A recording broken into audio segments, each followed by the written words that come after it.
Tina, this was Thursday Atomic. We worked on a lot of concepts.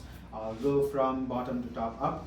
So the first thing that we started with was our foot placement of like finding places where rather than compensating in your frame, we find places where you can keep your frame slightly more malleable but find better placement for your feet. So can I borrow for 1 second? So rather than being in a space where you are because you have good adaptation and you are managing your partner's space really well, but what that space is being managed is completely by your frame versus I want to keep my frame kind of slightly more constant and have that space be managed through my feet. So rather than being in places where I'm either overextended or giving out my upper body, because this tends to tip us more easily, I want to be in a place where I'm compensating that space by moving my feet closer to my partner. The second thing after that, we jumped all the way up to the frame component of like how do we manage spacing in just terms of like arm length and distance.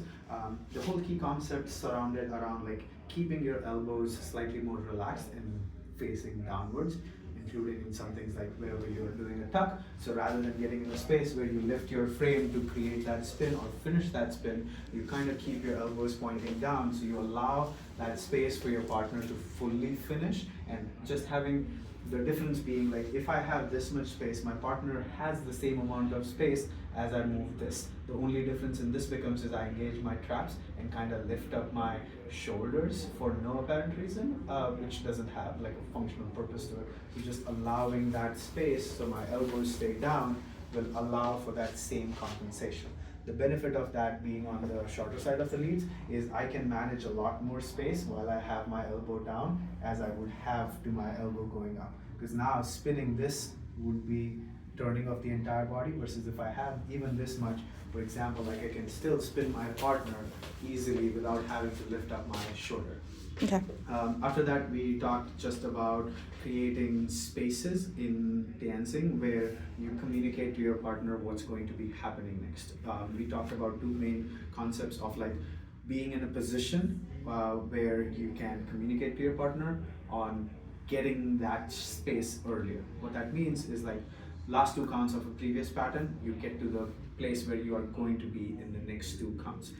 So for a sugar push and then leading a left side spinning pass, this 5 and 6, I'm gonna get into a place where I would be for my 1 and 2 of the left side spinning pass, and then literally just doing this as a drill and finishing that movement right over there. This is more of a drill and not an accurate, not something that I would recommend just you start doing that in a jack and Jill. What that allows is that 1 and 2, now you can fill that time with a lot more movement, stylization, or if you wanted to do something just cool and fancy, rather than just be like, okay, I'm just gonna stand, and then move kind of situation. This is more of a drill to get used to understanding what you're going to be reading next and how to prepare for that. On the same concept of preparing what you're going to do next, it is important that whatever you've prepared, it's that you communicate to your partner. So mathematically speaking, your partner has 3 options when you are standing in front of them. Right. Either they're going to go on your right side, they're going to go on your left side, or you have blocking patterns. So left side patterns, right side pattern, blocking patterns, sugar push, sugar tuck is like a blocking pattern. Understanding that my job is to eliminate 2 of them. So communicate which side they're going to be going. If I stand fully in front of my partner, they know it's going to be a blocking pattern. If I move to my left, they know that they're going down the right side. That is the first part of that, which we call projection of the slot, is just telling them on which side of the slot they are going to be traveling. The second component of that is communicating whether I want something that elevates their frame, so like spins and turns, or whether there is something that is going to dissipate their frame, which is like turns, wraps and hammer locks and all of that kind of situation. Versus when it stays neutral, it's more going to be like a sugar push whip kind of situation where their frame doesn't elevate or doesn't drop in that position.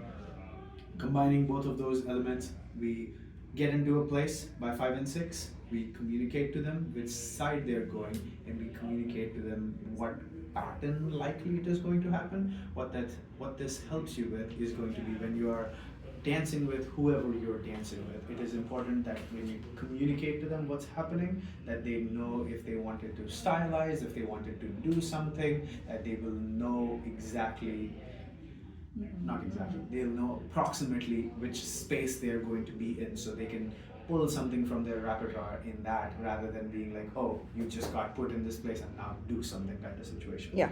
So allowing that space for that.